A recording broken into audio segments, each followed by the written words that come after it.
Hi. Right. Thank you so much for coming and for remembering. Do we all know what Somerfield is? Yeah. Right. In the world of large grocery stores, there's one word that's overused, but Somerfield really was a supermarket. Of Somerfield, right? I'm going to show you. I'm trying to make the stage pretty. I just wanted to decorate in beautiful things. So this is, for some rarity's sake, this is my particular favourite. So these are Till Reboot floppy disks. Guys, if you were in Somerfield in the late 90s, early 2000s, and the till just stopped working, and then miraculously 2 minutes later it started working again, you've got these to thank. No, first of all, we're going to be looking at that. It's mainly going to be set in 2001, because that's where I really kind of, I'm not going to say fell in love with Somerfield, but that's where I bonded with it as a brand. And in particular, the branch that I loved was the Stretford branch of Somerfield. And you know, people talk about when time and place meet and create something amazing. So we've got London in the swinging 60s, Manchester in the early 90s, New York in the late 70s, Rome in 26 AD, Stretford in the early 2000s was the pinnacle of retail. Was anyone there? No. So, something lived to tell the tale. You know, all the crazy days, the limited edition Jaffa cakes, just mad. And they say, right, there's a phrase, basically it's more in my head, right, my saying is like, if you remember Stretford in the early 2000s, you weren't there. So I amused myself with that, right, so, but right, so, like, when it closed, when this branch closed, it was in 2006, and I mourned the closure. I'm going to be looking mainly at the 5 stages of supermarket grief. Because, right, they say in parenting guides, when you have a child, you should buy them a pet. So when the pet dies, the grief the child experiences helps them for when a grandparent dies.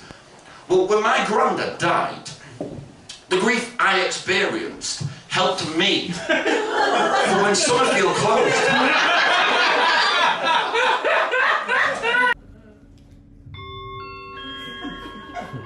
Stage 1, denial in the aisle. Stage 1 is denial in the aisle. So, when Somerfield closed, I was in denial. Like, it was 2006, and I was at uni then, and I was quite confident. Well, I was mainly confident because of the things that I learned from being a fan of Somerfield. Right, so I went to the Stretford Arndale and I saw that Somerfield was closed, all the shelves were empty, but the sign was up. And I was happy. I was like, wow, we're having a refurb. No, I was happy that, no, because, right, there was damp, and it was affecting the taste of some of the products. You know, like the biscuit and raisin Yorkie, right? Their raisins, they tasted of damp. I was like, I could get my favourite chocolate bar from my favourite store again. I was elated, right? But then a few weeks later, I went again, and the sign had gone. And at first, I was so worried. But then I thought, like, who in their right mind would steal a Somerfield sign? But then I thought, everyone.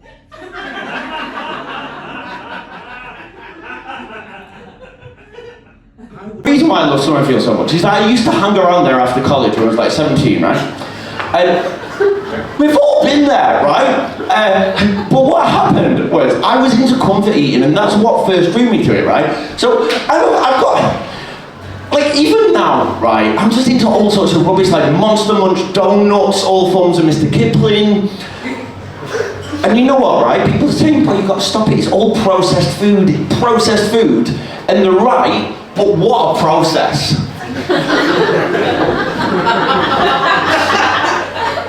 Because, like, I had a weird relationship with food, right? Because I was comfort eating all the time, and like, when Maltesers brought out their family bags, I was like, oh wow, yeah, they are like family.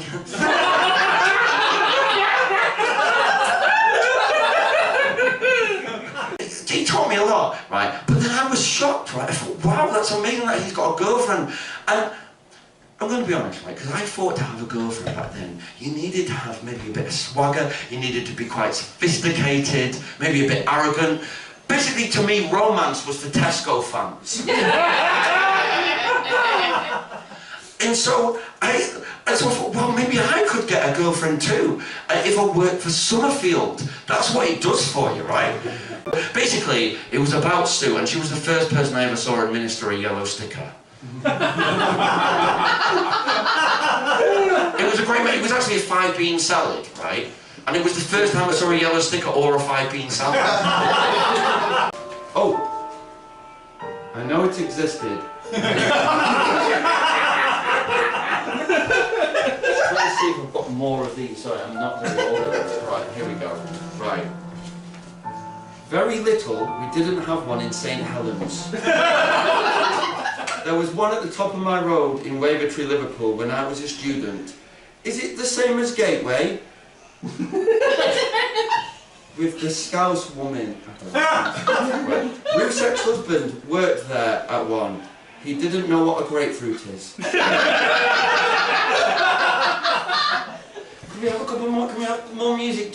We'll do a couple more, shall we? Yeah. We'll do a couple more, just because I feel this is a great moment for us. We're getting over our loss. The summer of 2002 was so hot that all the baby bells melted into each other. For years afterwards, the Somerfield in Chester had a red shiny mark that nobody could get rid of.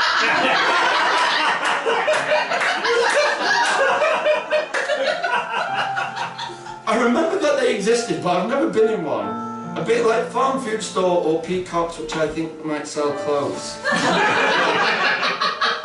Oh, this was actually a classic one, right? But anyway, I'm going to read it out because it was...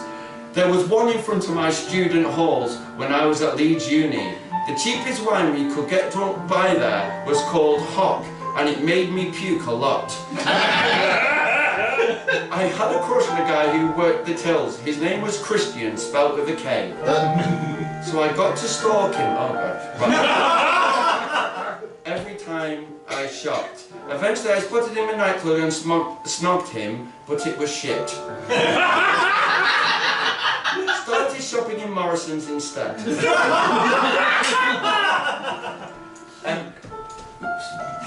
Can we do bubble bum? Stage 4. Depression and overdosing on jelly snakes. So I did overdose on jelly snakes, right? So, not badly, but I had too many of them, right? And when you have so many of them, it takes away the tangy brilliance of it, right? And so, but the one thing that was a problem is that around about that time, during an episode of Coronation Street, I ate 7 bananas. And only later then, about an hour after, I realised that you shouldn't do that because they're full of potassium. And I was getting heart palpitations. So I felt like the non-emergency NHS number. And I've just eaten 7 bananas during an episode of Coronation Street. Right, the woman at the end, like, she genuinely asked this. She said, was that normal and potatoes? Or an omnibus? And I said it was a normal lens one. And she's like, you're gonna have to come in.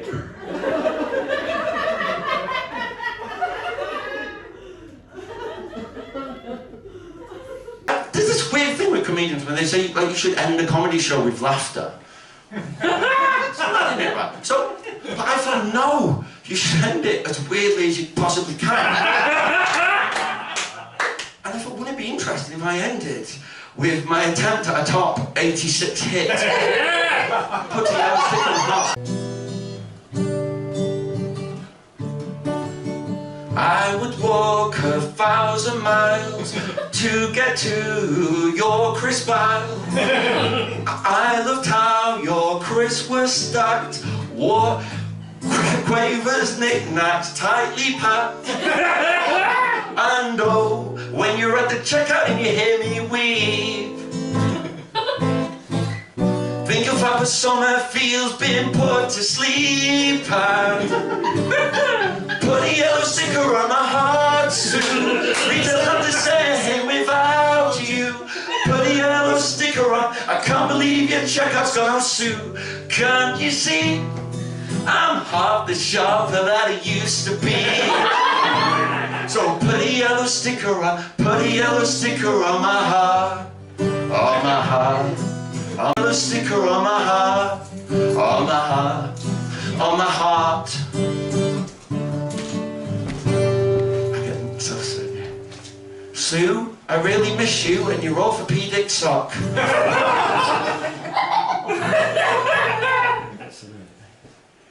The thing is, Sue, I miss the personal touch because I get so nervous around the self-service. I get so nervous, I lose my purpose. I get so nervous. Everybody! Around the self-service. I lose my purpose. I lose my purpose. Oh, when you're at the checkout and you hear me weep, think of how the Somerfield's been put to sleep. Come on, journey, guys. Put a yellow sticker on my heart soon. Reach out to say without you. Put a yellow sticker on. I can't believe your checkout's gonna soon. Can't you see? I'm half the shopper that I used to be. So put a yellow sticker on. Put a yellow sticker on my heart. On my heart. Put a yellow sticker on my heart. Put a yellow sticker on. Put a yellow sticker on my heart. Yeah, thank you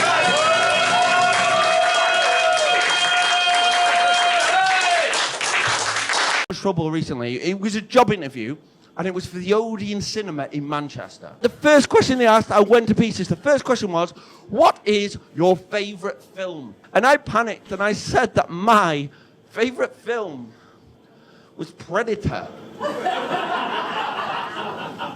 I got the job. But I didn't realise when you work for the Odeon Cinema in Manchester, on your name badge,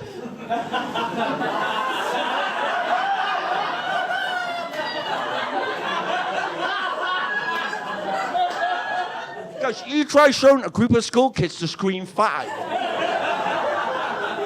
When you've got a badge that says Paul Predator. I just think if they're going to ask that question in the interview, they should tell you what they're going to do with that information, right? Like, I feel sorry for my friend. He had to walk around at work with a badge that said Dave the 40-year-old virgin.